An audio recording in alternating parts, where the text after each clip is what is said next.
지금 가자 지구의 유일한 숨통이라 불리는 라파 검문소의 문이 다시 열렸다는 소식이 전 세계 타임라인을 채우고 있습니다.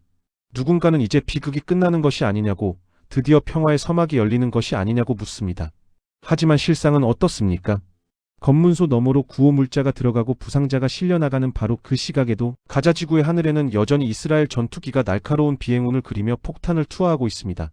겉으로는 긴장이 완화되는 듯한 신호가 나오는데 현장에서는 왜 여전히 치열한 전투와 살육이 이어지고 있는 걸까요? 왜 개방이라는 희망적인 단어 뒤에 공습이라는 절망적인 현실이 공존하는 것일까요? 오늘은 단순히 뉴스 이면에 숨겨진 라파 검문소 개방의 진짜 의미와 이 전쟁이 멈출 수 없는 복합적인 이유를 심층적으로 들여다보겠습니다. 먼저 우리가 정확히 짚고 넘어가야 할 점은 라파 검문소 개방이라는 단어에 담긴 함정입니다. 라파 검문소는 가자 지구 남부와 이집트를 잇는 단 하나의 통로이자 이스라엘의 통제를 받지 않는 유일한 외부 연결고리입니다. 전쟁 기간 내내 이 통로는 굳게 닫혀 있었고 가자 지구는 말 그대로 거대한 창살 없는 감옥이 되었습니다. 최근 이스라엘이 이 문을 열었다고 발표했지만 이는 우리가 상상하는 자유로운 통행과는 거리가 멀어도 한참 멉니다. 실제 현장을 들여다보면 상황은 매우 처절합니다.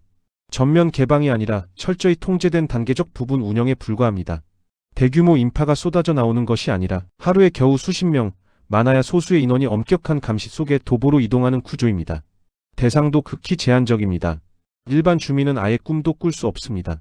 당장 수술을 받지 않으면 생명이 위독한 중증 부상자 혹은 암 환자와 같은 긴급 의료 대상자들이 우선순위입니다. 즉 이것은 정치적인 화해 조치가 아니라 생명 유지를 위한 최소한의 인도적 구멍을 뚫어놓은 것에 불과합니다. 검문 절차는 또 얼마나 까다로운지 모릅니다.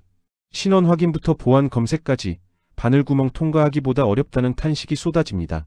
수만 명이 대기 명단에 이름을 올리고 발을 동동 구르지만 실제 허가를 받는 사람은 극소수입니다. 현지에서는 문은 열렸을 때 길은 보이지 않는다는 절망적인 목소리가 나옵니다. 결국 라파 검문소의 제한적 개방은 이스라엘이 국제사회의 비난을 피하기 위해 우리는 인도적인 노력을 하고 있다는 명분을 쌓는 조치일 뿐 군사작전의 중단과는 완전히 별개의 궤도에서 움직이고 있습니다. 그렇다면 왜 가자 내부의 포성은 멈추지 않는 걸까요? 현재 가자 지구의 전투 양상은 과거의 전면전과는 결이 다릅니다. 이스라엘군은 현재 특정 지역을 정밀 타격하는 저강도 소모전을 이어가고 있습니다. 무장 세력의 은신처로 의심되는 지점, 하마스의 군사시설, 지하 터널이 있을 것으로 추정되는 구역을 타겟으로 24시간 감시와 공습을 병행합니다. 이에 맞서는 하마스의 대응도 집요합니다. 좁은 골목길과 폐허가 된 건물 사이사이를 누비며 로켓을 쏘고 박격포 공격을 퍼붓습니다. 문제는 가자 지구가 세계에서 인구 밀도가 가장 높은 지역 중 하나라는 점입니다. 민간인 거주지와 군사 목표물이 종이 한 장 차이로 붙어 있습니다. 아파트 건물 지하에 터널이 있고 학교 옆에서 박격포가 발사되는 비극적인 도시 환경 속에서 정밀 타격이란 말은 무색해집니다. 한쪽에서는 환자가 검문소를 통과하기 위해 줄을 서고 있는데 바로 옆 동네에서는 아파트가 무너져 내리는 이 기괴하고 모순적인 상황. 이것이 현재 가자 지구의 민낯입니다. 전쟁은 끝난 것이 아니라 단지 관리되는 살육의 국면으로 접어든 것입니다.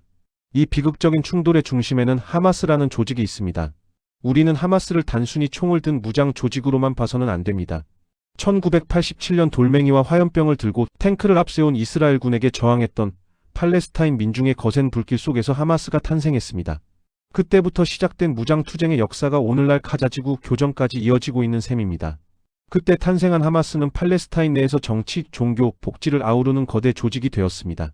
2006년 선거에서 승리하고 2007년 가자지구를 완전히 장악한 이후 이들은 이 지역의 실질적인 정부 역할을 해왔습니다. 하지만 하마스의 존재 자체가 이스라엘에게는 제거해야 할 암세포와 같고 하마스에게 이스라엘은 몰아내야 할 침략자일 뿐입니다. 두 세력의 뿌리 깊은 적대감은 민간인들의 삶을 통째로 앗아갔습니다. 이스라엘의 공습이 시작되면 주민들은 학교로, 병원으로, 유엔 보호시설로 피신합니다. 하지만 그 어디도 안전하지 않습니다. 거주지는 파괴되고 생활 기반은 완전히 붕괴되었습니다. 왜 이토록 처절하게 싸우는 걸까요? 그 답을 찾으려면 시계를 1948년으로 돌려야 합니다. 이 전쟁은 단순히 작년에 시작된 사건이 아닙니다. 로마 제국 시기 고향에서 쫓겨나 전 세계를 떠돌던 유대인들이 약속의 땅을 찾아 돌아와 1948년 이스라엘을 건국했습니다.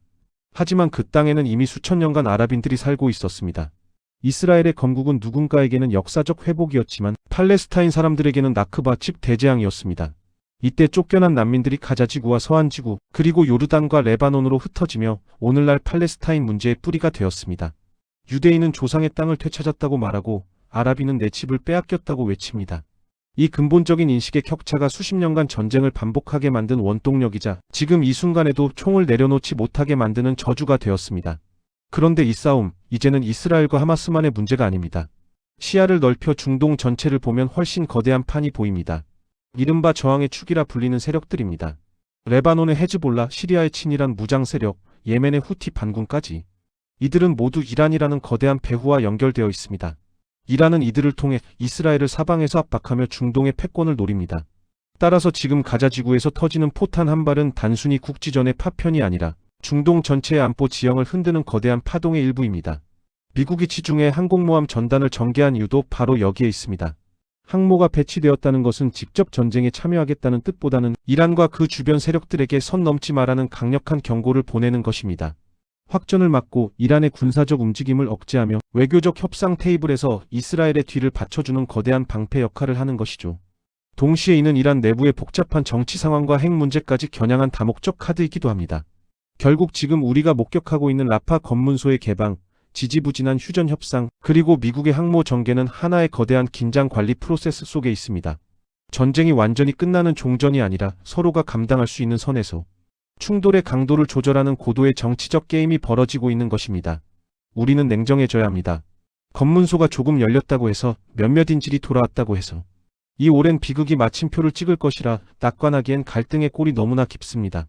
영토 문제, 안보 확약, 정치적 지위, 그리고 무엇보다 서로를 향한 뿌리 깊은 증오가 해결되지 않는 한 라파의 문은 언제든 다시 닫힐 수 있고 포성은 다시 거세질 수 있습니다. 지금의 상황은 전쟁의 종료가 아닙니다. 확전이라는 벼랑 끝에서 아슬아슬하게 줄타기를 하며 국제 정치와 지역 분쟁이 복잡하게 얽혀 돌아가는 불안한 대치 상태일 뿐입니다. 라파 검문소에 열린 문틈으로 빠져나오는 부상자들의 슬픈 행렬은 이 전쟁이 얼마나 많은 것을 파괴하고 있는지, 그리고 평화로 가는 길이 얼마나 먼지를 우리에게 소리 없이 웅변하고 있습니다. 과연 중동의 이 거대한 불길이 언제쯤 진정한 평화의 비로 식혀질 수 있을지 우리는 계속해서 눈을 떼지 않고 지켜봐야 할 것입니다.